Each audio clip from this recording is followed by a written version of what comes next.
In this video, I'll show you how to add connections on LinkedIn. Adding connections on LinkedIn is one of the best ways to grow your professional network. LinkedIn explains that your network is built by sending invitations to other members, accepting invites from others, and even importing contacts you know and trust.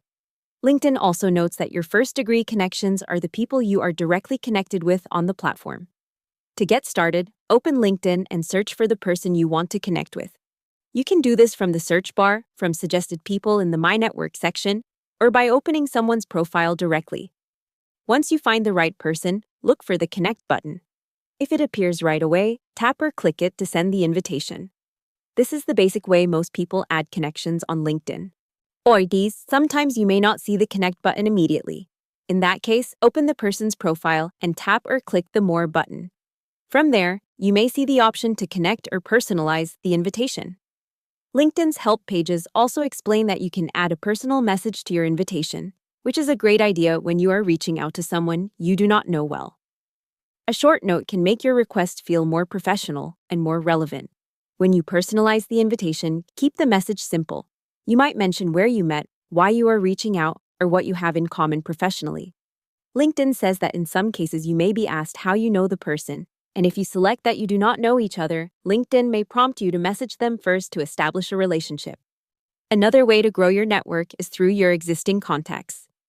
LinkedIn says you can build your network by importing contacts from your mobile device, and this can help LinkedIn suggest relevant people to connect with.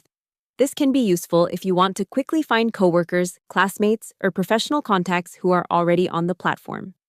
It is also helpful to know that LinkedIn gives members control over connection invitations.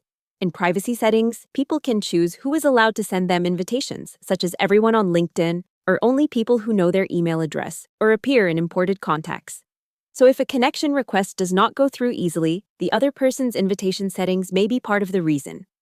A smart habit is to connect with people you actually know, trust, see, or have a real professional reason to contact. LinkedIn's own guidance emphasizes building your professional network with trusted contacts, and it also notes that members can have up to 30,000 first-degree connections. That means quality still matters more than just adding random people. That's how to add connections on LinkedIn. Search for the person, tap or click Connect, personalize the invitation when needed, and keep building a professional network with people who are relevant to your work. Hope the tutorial was helpful, subscribe to my channel, and see you in the next video.